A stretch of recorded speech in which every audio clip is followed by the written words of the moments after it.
Please tell me you got some timestamps. I just want to see the good stuff.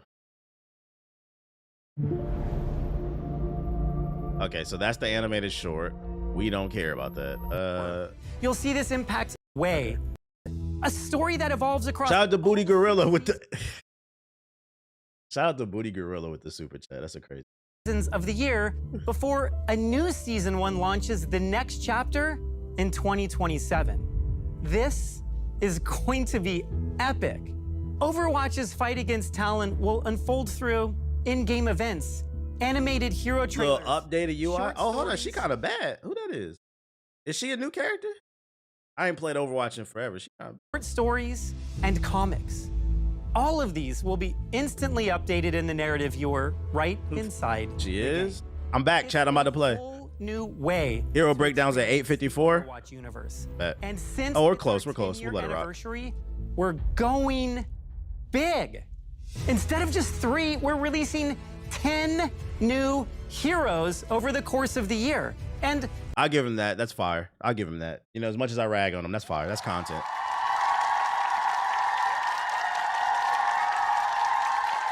the first 5 are launching next week with Season 1. Each new hero drives the story forward, reshaping the world and I will say dropping 5 characters at once and then 5 through the rest of the year, that's going to fuck up the balance. So I will say, I'm going to go ahead and predict, do not be surprised when this version launches. If shit's a little spooky, it's going to probably take a few months for them to figure out the balance. Because the problem with dropping that many characters is there's different types of interactions and stuff like that. Yeah, I would not play ranked. You'll see this impact everywhere. Map updates, artwork changes, new voice lines. Every year, we aim to bring major updates that improve and expand what it means to play and experience Overwatch. Moving forward, in addition to new gameplay and systems changes, this will also include major story arcs driving the Overwatch universe forward. We're expanding the story, deepening the lore, and bringing you something truly unforgettable. And as We'll Vendetta be the judges of that. seizes global power with her new command of Talon, what will become of Overwatch? The stakes have never been higher. The war has begun, and 5 powerful heroes are immediately joining the fight in Season 1. And 3 of the 5 are of keen interest to Talon. For the newest tank, we are thrilled to introduce you to Domina. While technically not a member of Talon, Hey, hold on. She kind of bad, chat. I let a Domina me.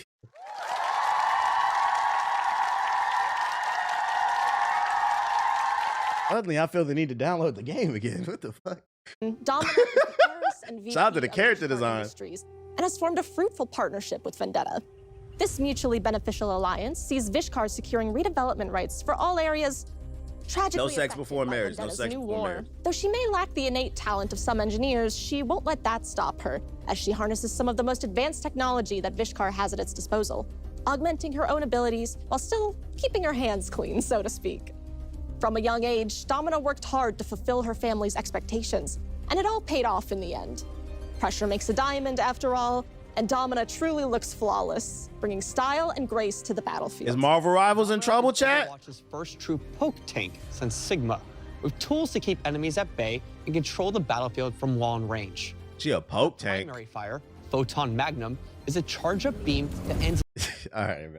Hey, y'all niggas is going to hell, bruh. Shout out to Simple Jack with the $5 super chat. This nigga said, shout out to High Guard for making Blizzard actually do something positive with Overwatch, bruh. Shut up. Yeah, you ain't got a lot of kicking, Craig. Like, rewarding.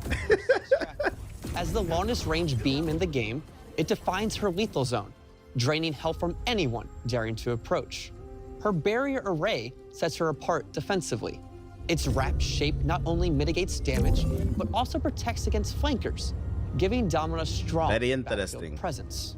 Unlike traditional shields, can't wait for the its cosplayers. segments All can right, be buddy. destroyed individually, forcing enemies to focus fire to break through. Crystal Interesting. Charge adds another layer of control, unleashing area damage while simultaneously restoring her shields. This makes her a formidable anchor in teamfights, sustaining herself as she pressures opponents. Even in close quarters, Domina isn't helpless. Sonic repulsors knock enemies back in a straight line, stunning them if they collide with walls, perfect for disrupting aggressive dives. And such a distinguished hero needs an ultimate up to her standards. Welcome Panopticon, flipping the concept of barriers on its head. Striking enemies traps them inside a barrier that blocks their damage and healing. When Damn, so she could throw the teams. The barrier explodes. She could throw a little Very something. devastating, often lethal punishment. Next And up, she we're bougie. enlisting a former Overwatch agent, Emre, as one of our newest damage heroes.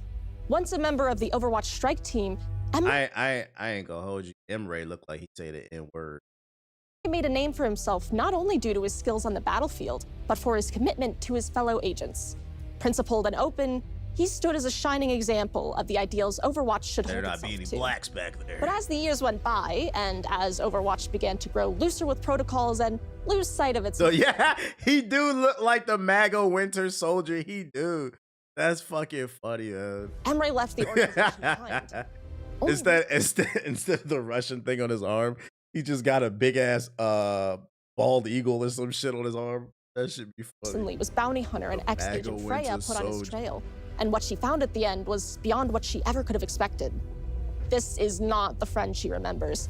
His body has been heavily modified with cybernetics, and his mind seems at war with itself. Sometimes she sees the old Emre, the skilled soldier and good friend she thought she'd lost long ago. But other times he seems soulless, like his body is being piloted, turned into an unfeeling killing machine. Now aligned with Vendetta, he brings a classic soldier feel with enhanced mobility that makes him So exceptionally he's got a 3 burst. Emre brings a fast-paced run-and-gun style to Overwatch. His synthetic burst rifle fires 3-round bursts at blistering speed. What you mean he gonna hit like a truck? Heroes like Pharah or Echo before they know what hit them. Need precision? Just go ahead and pull up his scope. It slightly tightens the rifle's burst spread, but unlike most scoped weapons, Emre actually keeps his normal movement speed. It's a slick way to win those long-range duels and nail clutch headshots without sacrificing mobility. When things get dicey, his cybernetics deploy the Siphon Blaster, a sidearm that packs explosive damage, heals through lifesteal, and boosts both speed and jump height. Whether you're escaping a dive, chasing down a straggler, or leaping to high ground, it's a lifesaver. For extra punch, toss out Emre's Cyber Frags. These versatile Niggas with no aim. Yeah, you know niggas with no aim gonna play this character. You right. Whoever plays this is either gonna be they the best person on your team or the worst. They gonna be selling. chip away at health, bounce off walls, and make nasty finishers around corners. They're the perfect setup tool or surprise bursts in close fights. And then there's his ultimate. I might have to ask the podcast crew if they want to download and hop back on just to talk about it, see if we like it or not. It might be worth a conversation for the podcast. Because I'll give them this much credit. I haven't been interested in Overwatch in a long time, but I can tell they're trying. They are trying. Override Protocol. The program takes full control, lifting Emre into the air and arming him with a devastating cannon. Fire off explosive shots or charge up one massive blast that can shred entire I feel like this is a enemy lazy teams. character There design. should be a level of familiarity here, packed with interesting. I think he's twists supposed to that appeal to a certain encapsulate demographic. what You know Overwatch what heroes are all about. Now let's talk about a new talent-affiliated support, Mizuki.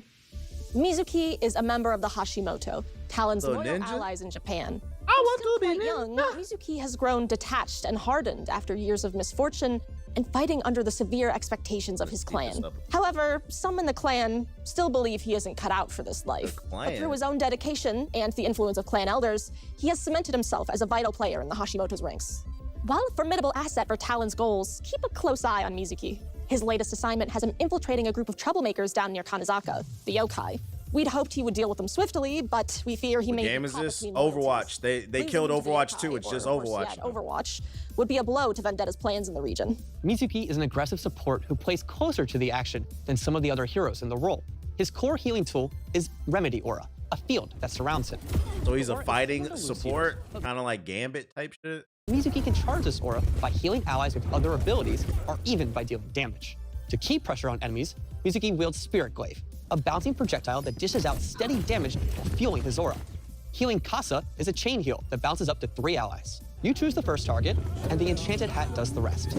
With multiple charges, It's so Mizuki funny can seeing quickly this stabilize rebrand. his team, while also receiving Live a bit service, of healing baby. himself, perfect for holding aggressive positions. Extra survivability comes from Katashiro Return, a mobility skill that boosts his speed and lets him teleport back to his starting position. It's an escape option, but also a clever way to outplay opponents mid-duel. And if enemies get too bold, Binding Chain tethers them to a confined area, slowing mobile heroes or grounding. That's nice. Finally, so you can jump Mizuki's somebody. ultimate Kakai Sanctuary creates a protective zone. Its outer layer absorbs incoming projectiles, while allies inside receive healing. Whether countering enemy ultimates or flipping a fight in your favor, it's a powerful tool that cements Mizuki as a support who thrives on aggression and clutch plays. While Talon's roster is impressive, we would be remiss if we didn't brief you on who's joining up with Overwatch when Season 1 launches. A clear contrast to Mizuki's cool demeanor, Anran heats things up in the damage role. The elder sister of the water-wielding Wuyong, Anran is a star student at Wuxing University. She's confident, hardworking, and holds others to the same high standards she holds herself to. Now she joins Overwatch alongside her brother with hope to save the world. I don't know. I'm gonna kind of keep my eye on and see what's the temperature. I'm gonna see what the live service fiends is it worth. I said it. And keep him out of trouble at the same time. Like Wuyong, she fights with Wuxing's She looks like a elemental streamer. Technology.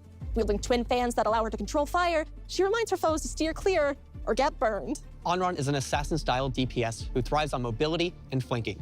Her Juche fans fire 2 blazing projectiles, stacking her ignition passive to set enemies. Yeah, I got it sped up. Burning foes take damage over time and become more 30-minute vulnerable, video. setting up her piercing secondary attack.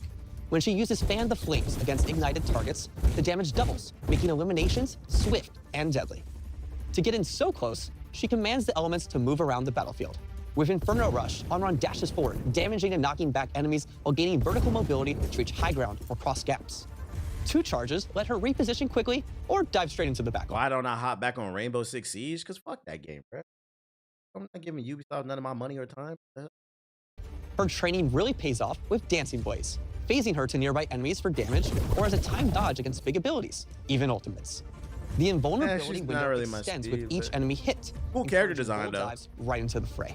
And then there is her ultimate, or ultimate. She really is a Zula, Alive, Anran unleashes Vermilion Ascent, soaring upward before crashing down to ignite enemies. But if she dies first, Vermilion Revival triggers a fiery explosion, resurrecting her mid-battle. It's both a second chance and a sneaky way to book the fight. We're really excited to see Anran join Overwatch's roster. So excited, in fact, that she'll actually be available early for a hero trial starting tomorrow, February 5th, until Season 1 launches on the 10th. But I think there's still one more hero to talk about, Miranda. One more. The cat. In a world with gorilla scientists and hamster engineers, a cat wreaking havoc in a jetpack makes almost too much sense. Not much is known about this new arrival to the team. She appeared in Gibraltar as a stray, and if there's more to her story... Yeah, they're definitely threatened by Marvel rivals. Why do I feel like this is the direct answer to Dark Boy? What's his name? Jeff. This is their Jeff. Instead of Jeff, they made Jermaine the cat. Like, I don't know. Like, we need a cute, cuddly mascot. She certainly isn't sharing it. But whatever her origin, Overwatch's very own Brigitte was eager to adopt a new feline friend. Jetpack Cat has proven to be a surprising help in the fight against Talon. Her lightning-fast reflexes and her uncanny balance allow her to provide support in even the hairiest firefights. She'll put all 9 lives on the line to keep her team safe. We really wanted to introduce a new cosplay is coming to Overwatch. Obviously, this cat has a jetpack that actually stays on the entire time. She's flying in the air. But when you're up in the air, you will be able to transport allies with Lifeline. While in this mode, allies that are below her will be able to attach to Jetpack Cat's tether, and she can move them around the map. Lifeline opens up worlds of strategies. It can be used for something as simple as a taxi from spawn, or to fly an ulting Cassidy above the point. And because it's kind of like Storm's ability. We all know cats love knocking things off ledges, Jetpack Cat's ultimate has her pouncing on enemies. The closest knockdown enemy is picked up by Jetpack Cat's tether, and then either flown off a ledge, dragged into the enemy team, or just taken for a joyride. We don't want the to jetpack can lift all so that, you can huh? play her for yourself. But really, we are so excited for what Jetpack Cat It really unlocks does and feel like can't wait they're to see the plays you come up with. Yeah, it does feel like they're mirroring Marvel rivals. Beyond these It's first 5 literally heroes, Jeff. we'll That's also like, be it releasing looks a new like hero Jeff. every season. Each one expanding how you can play boy. alongside the ever-evolving story. Hey, but this is good though. This is good. Jokes aside, it's very clear that they're inspired by Marvel rivals, but it's good.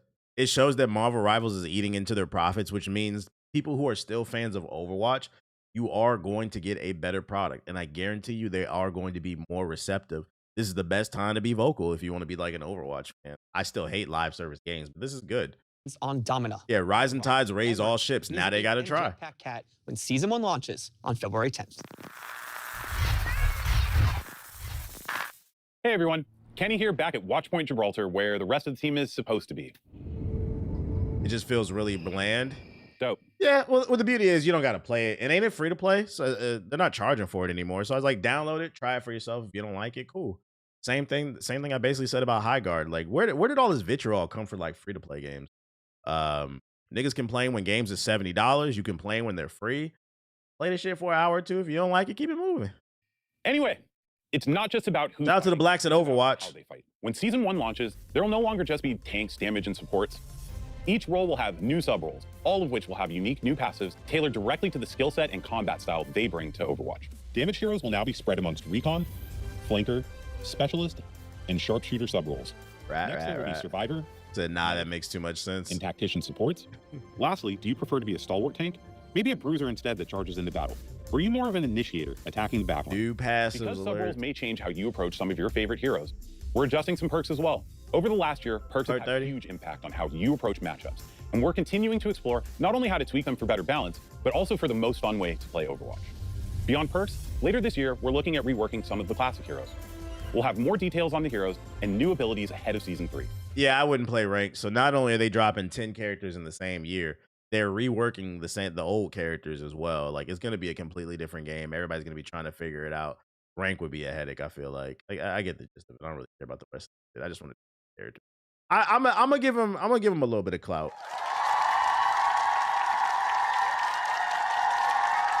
I think live service games are the devil, but they are trying. They are trying. There's new gameplay modes. They're adding a story finally. 10 new characters in 1 year. That is a lot of content, and it's free to play. At bare minimum, you download it. If you like it, play it, support them, buy their battle pass or whatever, give them some money. If you don't, you uninstall it. Like, it's free. It's really that simple. You don't got to be extra about nothing. But they are trying. You said, why are they the devil? Live service games are the devil because they've introduced a lot of modern things into games that have been detrimental to games, such as the battle pass, microtransactions. I also think live service games hurt the art form as a whole because with live service games, there's been in the last 10 years, there's been the rise of a new genre of gamers who are, I would probably put them under the hardcore casual umbrella, where like they only play Apex, they only play Overwatch, they only play Marvel Rivals. And the problem with that is it introduced sunken cost fallacy into the game. That was never a thing when I was a kid. And what I mean is, like, you got people that have like $2,000 worth of skins bought on Overwatch or Marvel Rivals. They have thousands of dollars of talent. So because they have such like an emotional tie to these games, they are no longer supporting other things that are in the art form. I think that hurts the business as a whole. It's funneling all the money into one place that's not pushing creativity, because I mean, it's still just Overwatch as a whole. I just think that, like, in order for live service the games to work, like, I don't think any game should be last more than like five years plus. Like, these games that have been going for like 10 plus years, I think they're detrimental. They are detrimental. It stifles creativity. It takes away from people being able to access, not being able to, but more than likely not accessing. And then ultimately it contributes to the thing that some people complain about, a lack of creativity. That lack of creativity is because y'all stuck on these live service games. You said that was an insightful take. I appreciate it. So yeah, I think they're the devil. Super Mario didn't have loot crates, and I hope it never do. To be honest, Super Mario didn't have no damn battle pass. But I do think that live service games have introduced sunken cost fallacy into games, and people will not get the fuck off these games, bro. Which ultimately I think hurts the industry as a whole. Because you should want, when new consoles drop, when new GPUs drop, when the PlayStation 6 comes out, we should be looking for new experiences. We should not be looking for Rainbow Six Siege X update. Just some food for thought. That's why I'm not a big fan of them. Because you got to keep in mind, the publisher goes where the money is. And if they're just making money on these live service games while you're bitching on Twitter about how there's nothing original out, guess what they're going to keep doing? They don't give a fuck what you say. They only look at what you spend on. You got people addicted to this shit. Also, live service games introduce gambling too. We can't forget that. Uh, now you see why Halo Remake doesn't have multiplayer, because it'll kill the next Halo game live service. Yeah, they trying to get you into that ecosystem with that remake, then they can get you addicted to the live service eventually. Sad reality for gamers. And the worst part is people don't realize they're being that idea came from Esteem. Unfortunate, bro.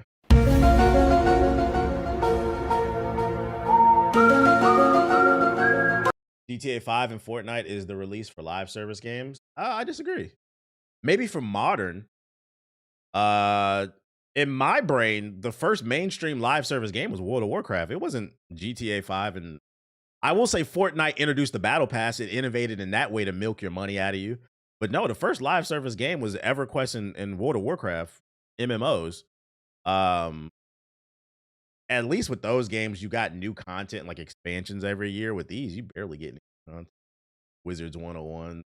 Yeah, but I will say GTA and Fortnite, they innovated in certain areas. Got to get your dailies in it, shit like that.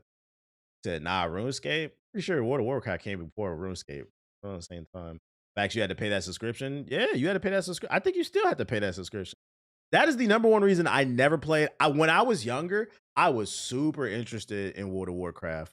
I never played it because I just couldn't afford it. It came out in 2004, I believe. Depending on the month, I was either 13 or 14 at the time. I couldn't afford $20 a month.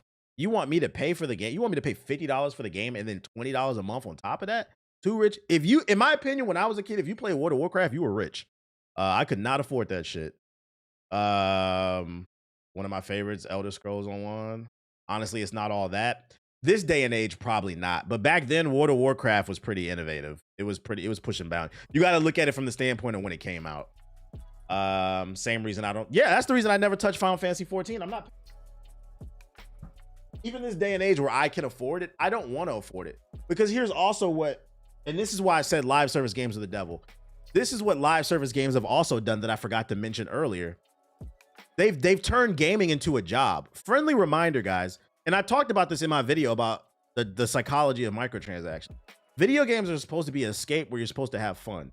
When you add a subscription or a battle pass to the game, it psychologically manipulates you into thinking I need to log in every day. Now you're playing Fortnite and you're saying to yourself, I'm not even really having fun right now, but I need to do this. Otherwise, I'm not going to get access to the things that I paid for.